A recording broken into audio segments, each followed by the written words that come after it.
a little behind the scenes working with Xbox and Steam. Those are the two platforms that we're on. We're cross-platform. Hey, small studios cross-platform. It's pretty cool. But cross-platform updates are a pain. So right now, as we are doing versus mode and really grinding on it, really just making crazy changes every day, because we want to test things like, how does this feel? Does this feel better? Last night we realized we really need to put in a thing so that you can control respawn times of the aliens. So if you're just kicking back and it's just you and your friend playing one-on-one, and why not just make spawns 0 and you can just keep spawning in and causing chaos? Because that's fun, right? Like, opening up those tools for players is important. It comes from testing like this.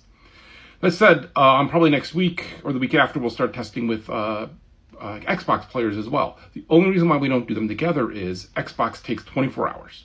So we submit them a build, and then they verify it, put it up, and spread it to all their distribution partners or whatever around the world, and then you can get it. So it takes 24 hours.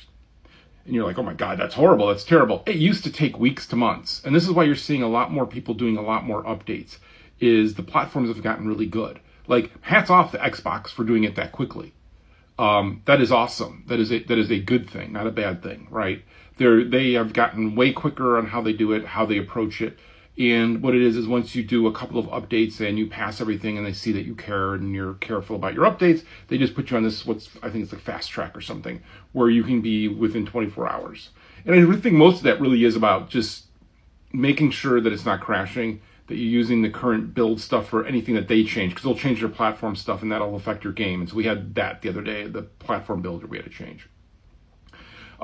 And as long as that's working, then it's about getting it out to all their data centers around the world so that everybody can download it equally.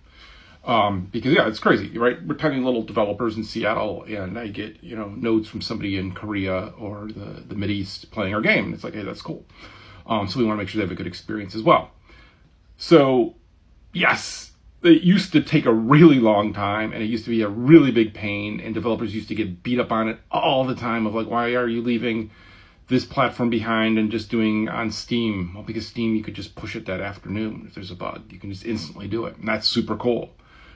That's also cool. And hopefully, eventually, we'll get there for Xbox and PlayStation. But for right now, honestly, 24 hours is pretty reasonable. It's pretty quick. If we weren't in this super tight iteration loop, we would be doing it already. We'll do it some next week so that Xbox players can give us feedback as well, because that's an important community to us. So yeah, man, the old days.